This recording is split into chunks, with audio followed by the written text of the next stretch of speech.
Oke, kembali lagi di channel saya Mbak buat kalian yang sudah mengklik video ini. Kali ini terkait Pilgub di Sumut ya. Kali ini ada kabar katanya ada orang dalam bagian PDIP yang tidak mendukung Pak Edi ya untuk menjadi pemenang di Pilgub Sumut. Dan kali ini juga ada tanggapan dari Pak Edi langsung kalau dia pernah makan narkoboy dulu katanya. Wah, kali ini Opung membahasnya. Kita lihat videonya langsung. Sebelum kita ke video, bantu subscribe dulu channel saya yang belum subscribe. Tidak tunggu lama, kita ke videonya langsung. Let's go. Edi Rahmayadi, gimana kabarmu Amang? Iya. Elektabilitasmu aman? Iya, iya, iya. Jangan bohongi Opung Doli. Iya. Kalau kau bilang elektabilitasmu aman, bohong besar kau. Karena tahu ndak kalian, ada salah satu calon bupati dari Kabupaten Tuba Samosir yang ada Sumatera Utara, dan beliau adalah calon dari PDIP, menyatakan bahwasanya tidak akan mendukung Edi Rahmayadi. Dan mereka lebih mendukung Bobi Surya. Baru. Kalau orang dalam sendiri nggak mau mendukung, berarti itu kan tanda tanya. Ada apa? Ono apa? What's wrong? What's wrong?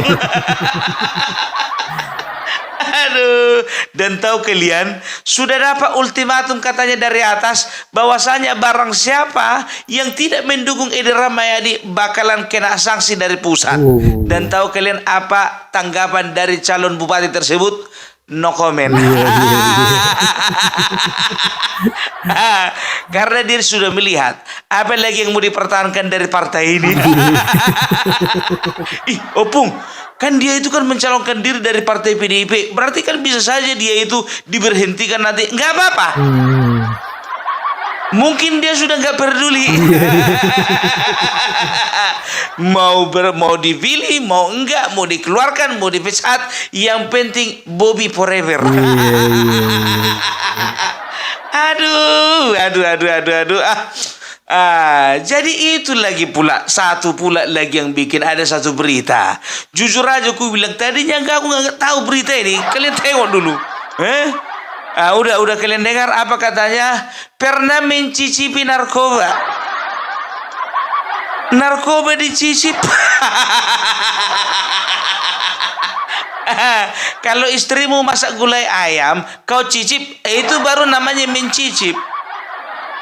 Jadi kawan ini pernah menyaksikan bahwasanya dia pernah mencicip narkoba ketika sedang di dalam tugas di Kota Batam. Ini bukan hoax. Karena apa? Karena dia sendiri yang mengaku-ngaku. Ya, itu dia. Ini bukan hoax. Jadi kawan ini mencicip narkoba itu karena apa?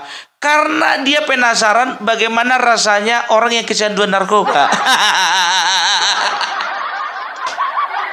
Pengen merasakan dia apa yang orang lain rasakan.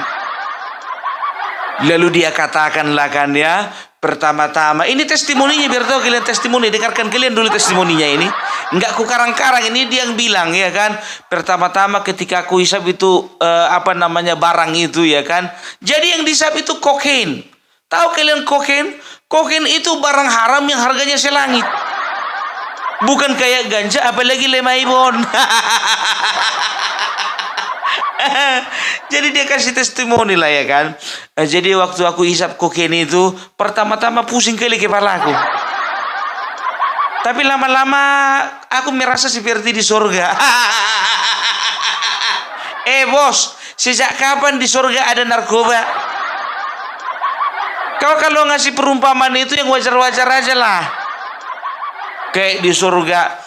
Kalau misalnya pergi kita ke Jogja contohnya, makan kita makanan khas Jogja, gudeg contohnya. Kita makanlah di sana. Oh, kita tanya, ini apa ini Bu? Ini namanya gudeg, ini makanan khas Jogja. Kan begitu. Satu saat kau balik ke Sumatera atau pergi ke Kalimantan, misalnya kau nginep di hotel berbintang, ada makanan yang menyerupai gudeg Jogja tadi, kau makan. Ini kayaknya gudeg Jogja ini. Tahu kau karena apa? Kau pernah ke Jogja. Ngerti kau itu gudeg Jogja. Nah ini kau nggak pernah ke surga, ngaku-ngaku kau pernah merasakan surga. rasa di surga.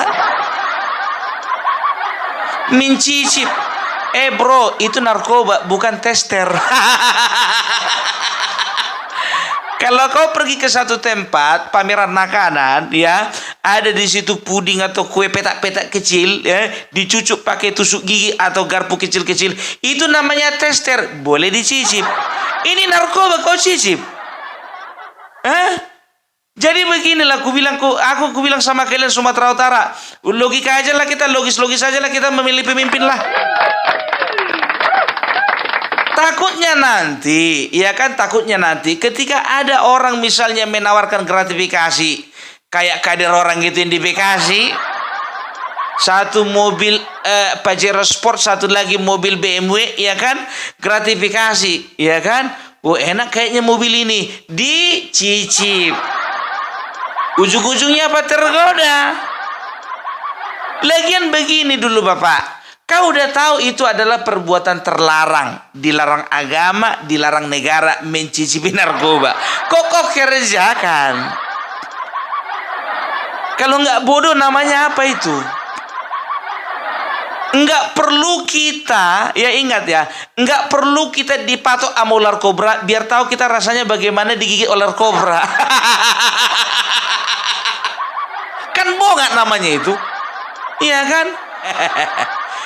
Dan gak perlu kau jadi maling motor ketika kau ingin merasakan bagaimana sensasinya dibakar massa.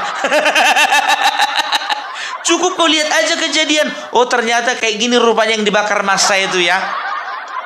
Bisa mati, bisa cuma sekedar masuk rumah sakit. Aku yang kutakutkan kalau misalnya ke depannya kau kepengin selingkuh. Kepingin kau contohnya merasakan bagaimana nikmatnya selingkuh, kau tidurilah istri orang. Gitu. Udah tahu kok selingkuh itu dilarang oleh agama, dilarang oleh norma.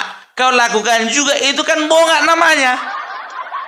Makanya kalau udah tahu kita perkara-perkara yang bisa membuat kita berdosa dan menjerumuskan kita kepada kejahatan, jauhi, bukan dicicip. Kok dicicip?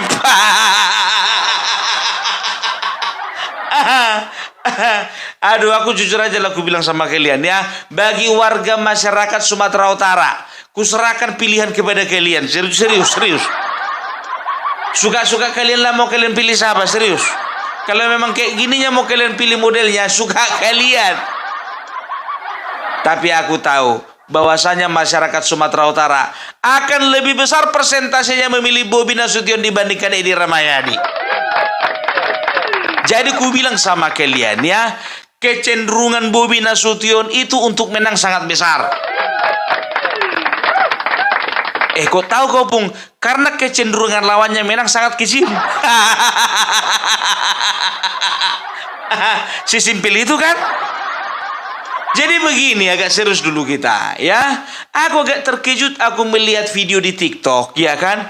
Itu satu persatu ya calon bupati yang ada di Sumatera Utara, dari Tobasa, dari Tapanuli Utara, dari Hubang Hasudutan, dari Dairi, termasuk juga dari Binjai, ganti-gantian datang ke rumahnya Bapak Joko Widodo. Padahal beliau udah nggak presiden. Bikin video. Ya kan?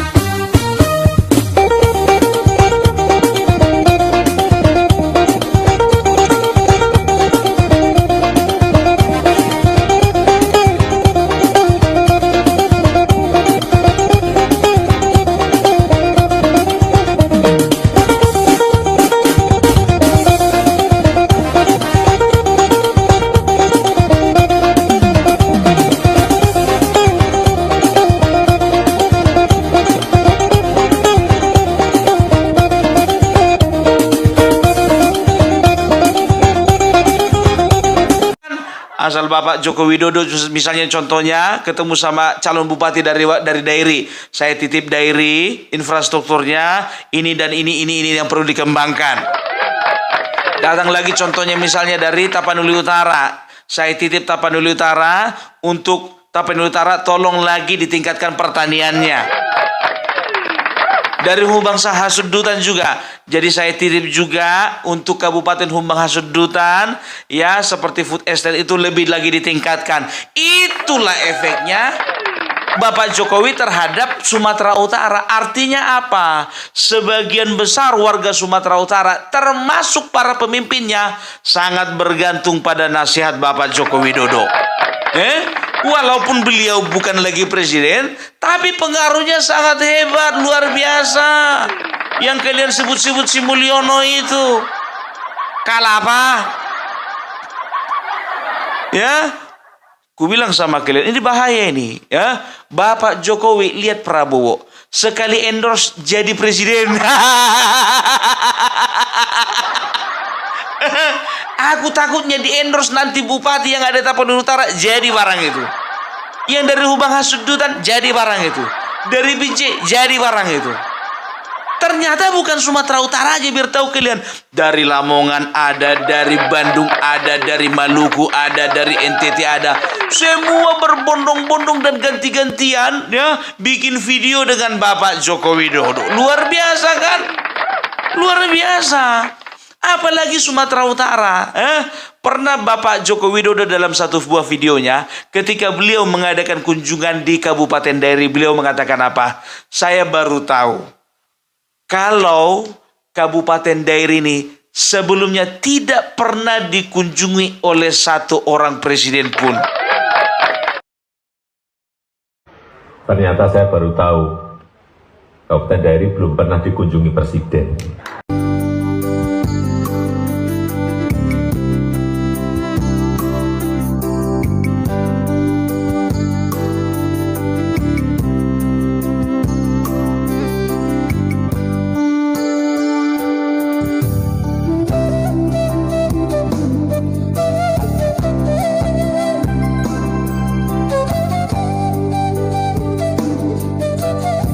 Luar biasa. Bapak Joko Widodo yang satu-satunya presiden yang pernah datang belusukan ke Kabupaten Dairi. Makanya aku bilang, ya, apalagi ada pula rencana Bapak itu mau jalan-jalan ke Medan, Kang. Mau ngeliat cucunya. Ini pendukungnya si Edi Ramayadi mulai lagi nih kejang-kejang ini. Mau ngapain lagi cawe-cawe? Nggak puas rupanya cawe-cawe waktu lagi presiden. Kalah apa? Ku bilang sama kalian, ya, Bapak Jokowi ke sana bukan cawe-cawe. Dia mau jumpa pahopunya.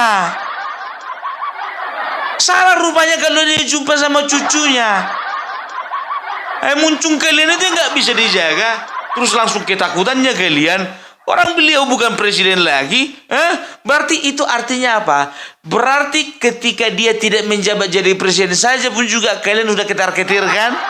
Apalagi sampai menantunya itu jadi gubernur. Kalang kabut kalian lari, kalang kabut. Ku bilang sama kalian, sampai sekarang walaupun Bapak Jokowi, ya, tidak lagi ada di dalam daftar orang nomor 1 Indonesia yang memiliki tingkat kepuasan di dalam pelayanannya, ya, tapi di hati masyarakat Bapak Jokowi masih dicintai oleh 80% rakyat Indonesia. Coba kalian dengarkan dulu kata Mace yang satu ini. Biar Bapak Jokowi sembunyi rupa dimanapun, kami tetap tahu dan kami mengingat kebaikan Bapak Jokowi seumur hidup kami. Kalau kita lihat presiden-presiden sebelumnya, tidak ada yang bisa tidur di Papua, tidak ada yang bisa jalan ke pedalaman-pedalaman daerah-daerah yang jauh sana Papua, tidak ada. Hanya Jokowi, berarti Jokowi itu anak Papua. Sesuai lagu-lagu yang kemarin diciptakan di ACC sana. Jokowi itu anak Sorpus, anak Sorong. Anak Sorong Pusat. Luar biasa guys. Cerita Pak Jokowi tidak akan pernah habis-habis. Cerita Pak Jokowi tidak akan pernah habis-habis guys. Dari bibir mulut lidah orang Papua, bahkan hati di dalam lubuk hati yang paling dalam, tidak akan pernah habis untuk mengingat, mengenang kebaikan perbuatan yang dilakukan oleh Bapak Jokowi untuk Papua sampai ke pelosok. Merinding guys, dengarnya guys. Jadi itu bukti yang kami lihat. Udah dengar, apa beliau bilang? Bahwasanya Bapak Jokowi itu adalah satu-satunya presiden yang ada di hati kami. Apa ndak merinding dengarnya itu? Bapak Presiden Joko Widodo itulah adalah anak kandung orang Papua. Bayangkan kalian, ya, di Papua sana belum pernah ada presiden yang memijakkan kakinya ke daerah paling berbahaya di daerah Nduga. Bapak Jokowi udah pernah. Makanya aku bilang, ya, jangankan jangankan presiden, seorang panglima TNI aja pun juga gemetar datang ke sana. Panglima TNI udah mengerti strategi perang. Gitu loh, ya. Jadi jangan main-main terhadap cintanya seorang Bapak Jokowi terhadap rakyatnya. Sampai sekarang masih membekas, Wak. Belum bisa move on. Tahu kalian? Ya, masyarakat di Nusa Tenggara Timur sampai bikin patung Bapak Joko Widodo, biar tahu kalian, di atas puncak bukit yang ketinggiannya itu sekitar 1.700 di atas permukaan air laut.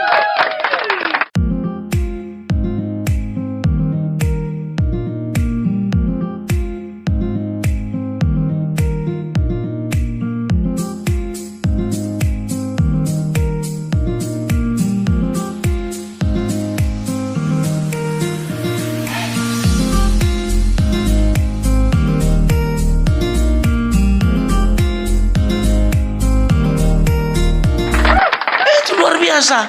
Ya, apalagi yang kalian ragukan tentang cintanya Bapak Jokowi? Iya kan? Jadi walaupun beliau bukan presiden, walaupun beliau sudah purna tugas, hati-hati ketika beliau sudah mengendorse seseorang, jadi itu barang. Iya kan? Apalagi Sumatera Utara, coba bayangkan kalian dulu. Itu stadion utama yang dijanjikan Edi Rahmayadi kemarin itu, busuk. Kalau bukan gara-gara Bapak Jokowi yang ambil alih, pusat yang ambil alih, jadi barang rongsokan itu. Bayangkan kalian lihat dulu kemarin, biar tahu kalian waktu PON Aceh Sumut, itu jalan ke dalam stadionnya itu becek-becek. Abang tahe, kerja siapa lah ini? 587 miliar, nggak selesai. Anggarannya itu bukan kecil, Wak, 587 miliar. Tolonglah dulu ya. Jangan ada yang mengait-ngaitkan dengan Tom Lembong ya. Tolong jangan. Oh, Pung, ada lagi berarti satu daftar lagi yang bakalan dibidik kejaksaan. Enggak sampai ke situ. Ya. Jangan ke situ dulu. Jangan ke situ. Nanti satu-satu.